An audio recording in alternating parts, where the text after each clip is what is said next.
Hi guys, the review of tenant.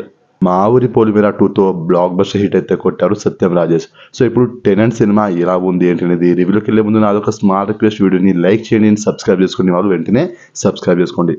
So cinema story ఏంటంటే, hero ఒక కంపెనీలో job చేస్తూ ఉంటారు. సో తన మరదలు అయిన హీరోయిన్ హీరో కోసం ఇల్లు ఫ్యామిలీని అన్ని వదిలేసి హీరో కోసం ఇంటిని వదిలేసి బయటకు వచ్చేస్తుంది. తర్వాత హీరోని పెళ్లి చేసుకున్నాక ఏం జరిగింది, హీరో ఎందుకు తన భార్యను చంపుకున్నాడు, అసలు ఏం జరిగింది అనేది ఇది ఒక సస్పెన్స్. సో ఇది నేను మొత్తం ఎక్స్ప్లెయిన్ చేయను, స్పాయిల్ అవుతుంది.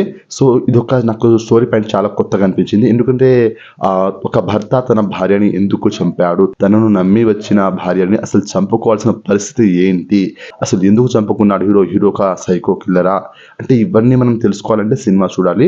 సో ఒక సస్పెన్స్ ఉంటుంది. సో మీరు ఆ సస్పెన్స్ ని థియేటర్లో ఎంజాయ్ చేయండి, థ్రిల్లింగ్ ఉంటుంది. ఇది ఒక స్టోరీ పాయింట్ అయితే నాకు చాలా బాగా నచ్చింది. అండ్ వై యుగేందర్ గారు డైరెక్టర్, డైలాగ్ డైరెక్షన్ తనే రాసుకొని తనే డైరెక్ట్ చేశారు, బాగుంది. అండ్ బ్యాక్గ్రౌండ్ మ్యూజిక్ కూడా బాగుంది. సినిమాలో నాకు మైనస్ అనిపించింది ఏంటంటే కొంచెం స్లో అనిపిస్తుంది, కొంచెం ల్యాగ్ అనిపించింది నాకు అక్కడక్కడ. సో అదొక్కటి స్లో అనిపించింది. అండ్ మిగతా అన్ని కూడా బాగానే వర్కౌట్ అయినాయి. సో సినిమాని చూడొచ్చు ఖచ్చితంగా. దీనికి నా రేటింగ్ వచ్చేసి 2.5 స్టార్స్ అవుట్ ఆఫ్ 5 స్టార్స్. సినిమాని మీరు చూడండి, చూశాక మీకు ఎలా అనిపించిందో కామెంట్ చేయండి. నా రివ్యూ కనుక మీకు నచ్చినట్లయితే వీడియోని లైక్ చేయండి, షేర్ చేయండి అండ్ సబ్స్క్రైబ్ చేసుకోండి.